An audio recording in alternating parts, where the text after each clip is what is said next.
Hello दोस्तों, आज निकल गया है 19/6/2024 को जो बाकी 3 सब्जेक्ट था, 4 सब्जेक्ट का रिजल्ट पहले आ चुका है। 3 सब्जेक्ट जो था उसका रिजल्ट आ चुका है, देख सकते हैं। वाणिज्य यानी कॉमर्स का रिजल्ट आ चुका है। कॉमर्स में देखिए ध्यान से, जो अनारक्षित है यानी जो अनरिजर्व्ड कोटा का है वो 70 रिजल्ट दिया गया है। अनुसूचित जाति का 57 रिजल्ट दिया गया है इंग्लिश में, वाणिज्य में, ठीक है। और अनुसूचित जनजाति का दिया है कितना, 20 दिया है, ठीक। अत्यंत पिछड़ा वर्ग यानी BC1 कोटा के लिए 14 सीट को दिया गया है रिजल्ट, 14 सीट के लिए।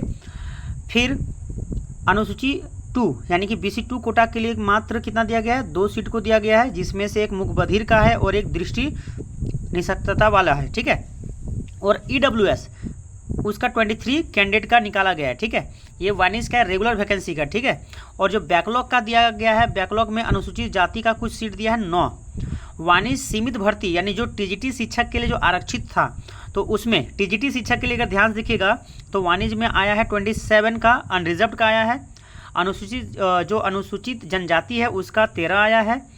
और अनुसूचित जो जाति है उसके लिए 6 आया है। और अत्यंत पिछड़ा वर्ग का कितना आया, BC1 का आया है 4 सीट आया है, ठीक है। इतने का रिजल्ट निकल चुका है वाणिज्य का। इंग्लिश का बात किया जाए तो इंग्लिश में जो जनरल कोटा का है, जो सीधी भर्ती का, एकदम सीधी भर्ती का जो रेगुलर वैकेंसी है उसके लिए 83, इंग्लिश में 83 आया है जनरल कोटा का, ठीक है। अगला है अनुसूचित जनजाति का 59 है। अनुसूचित जनजाति मतलब ST कोटा का दिया गया आपका 59 दिया गया है। अनुसूचित जाति यानी SC कोटा में आपका दिया गया है 22 का रिजल्ट आया है इंग्लिश में। अत्यंत पिछड़ा वर्ग यानी BC1 में 17 का आया है। और BC2 में मात्र 1 आया है, BC2 में मात्र 1 आया, वो भी मुख बधिर निशक्तता का, ठीक है।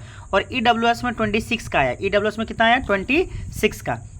ये हो गया आपका इंग्लिश में रेगुलर वैकेंसी वाले का। और इंग्लिश में बैकलॉग भर्ती का अगर बात किया जाए तो अनुसूचित जनजाति के लिए यानी ST के लिए 8 सीट आया है और अनुसूचित जाति के लिए 1 आया है। और देखिएगा ध्यान से,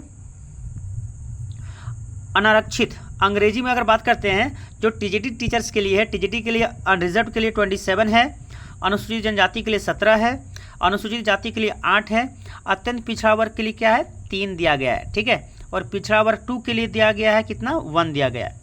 उसी प्रकार गणित के लिए बात किया जाए तो अनरिजर्व्ड जो है UR कोटा का है, UR कोटा के लिए 64 दिया है। अनुसूचित जनजाति के लिए अगर बात किया जाए तो यहाँ पर देखते हैं रोल नंबर के अनुसार से, अनुसूचित जनजाति के लिए यानी कि ST के लिए 54 सीट दिया गया है, अनुसूचित जाति के लिए 19 दिया गया है। BC1 कोटा का 13 दिया गया है, BC1 कोटा कितना दिया गया, 13 दिया गया है, ठीक है। BC2 कोटा का 5 आया है और EWS का 30 है। और मैथ का अगर बात किया जाए, बैकलॉग भर्ती के लिए अगर बात किया जाए तो बैकलॉग में आपको लोग को दिया गया है, यहाँ पर देखिए अनुसूचित जनजाति के लिए 42 दिया गया है, अनुसूचित जाति के लिए 23 दिया गया है और अत्यंत पिछड़ा वर्ग के लिए क्या दिया, 1 दिया है।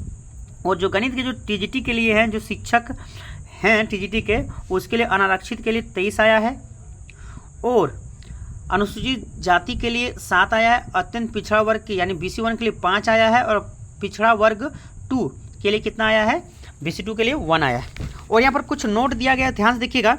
परीक्षा विवरणिका की कंडिका 3 टिप्पणी का आलेख में सरकारी माध्यमिक विद्यालय के निर्धारित आहारता 3 वर्ष के अनुभव रखने वाले शिक्षकों के लिए आरक्षित पदों पर योग्य शिक्षक पर्याप्त संख्या में उपलब्ध नहीं होने की स्थिति में इन आरक्षित पदों को पर सीधी नियुक्ति की कार्रवाई की गई है। मतलब देखिए ध्यान से कि जो TGT कोटा में जो अनरिजर्व्ड थे वहाँ पर उतना ज़्यादा टीचर्स नहीं मिलने के कारण से उसको डायरेक्ट क्या कर दिया गया है, जो रेगुलर वैकेंसी वाला है उससे भरा जाएगा, ठीक है।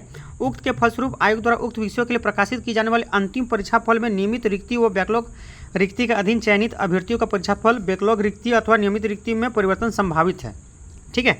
इसमें परिवर्तन हो सकता है, जितना था उससे थोड़ा घट बढ़ सकता है। WP यानी नंबर है, WPS नंबर 1 है 21/13/2023। मनोज वर्मा एवं अन्य बनाम झारखंड सरकार एवं अन्य माननीय झारखंड उच्च न्यायालय रांची द्वारा पारित अंतिम आदेश के आलोक में स्नातकोत्तर प्रशिक्षित शिक्षक प्रतियोगिता परीक्षा 2023 के अंतर्गत की गई कोई भी नियुक्ति माननीय न्यायालय के अंतिम आदेश के फलस्वरूप प्रभावित हो सकता है। मतलब जो केस चल रहा है उससे प्रभावित हो सकता है, लेकिन ऐसा कोई होता नहीं है, सब वैलिड हो जाता है। अगर हाईकोर्ट कुछ कह भी दे तो सुप्रीम कोर्ट जान बचा देगा। बस आप लोग क्या कीजिए, जल्दी जल्दी ज्वाइन कीजिए और एक सैलरी उठा लीजिए, बहुत जल्दी डॉक्यूमेंट वेरीफाई करके सैलरी उठा लीजिए, उसके बाद देखा जाएगा, कुछ नहीं होगा। स्नातकोत्तर प्रशिक्षित शिक्षक वाणिज्य, अंग्रेजी एवं गणित विषय के अंतर्गत अधियाचित शेष रिक्तियों के विरुद्ध परीक्षाफल का प्रकाशन अगले चरण में आयोजित की जाने वाले प्रमाण पत्रों के जांच क्रम के पश्चात की जाएगी। यानी जो सीट बचा हुआ है उसका फिर से डॉक्यूमेंट वेरिफिकेशन करवा के फिर से अगला सूची निकाला जाएगा। स्नातकोत्तर प्रशिक्षित शिक्षक वाणिज्य, अंग्रेजी एवं गणित विषय के अंतर्गत कोटिवार अंतिम चयनित अभ्यर्थियों का प्राप्तांक सभी विषयों के परीक्षाफल के प्रकाशन के उपरांत की जाएगी। मतलब जब सबका परीक्षाफल आ जाएगा, सब चरण का परीक्षाफल हो जाएगा, यानी और एक जो चरण जुलाई में होने वाला उसका हो जाने के बाद उसके बाद आप लोग को पता चलेगा कि आपका नंबर कितना था, आपका नंबर कितना था, स्कोर कितना हुआ, कट ऑफ्स क्या था, सब पता चलेगा। ठीक है, तो एंजॉय कीजिए, देखिए ध्यान से।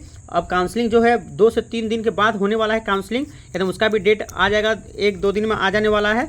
और उम्मीद है 28 या 29 को आप लोग का ज्वाइनिंग होने वाला है। जहां तक है 28 या 29 को आप लोग का ज्वाइनिंग होने वाला है ना।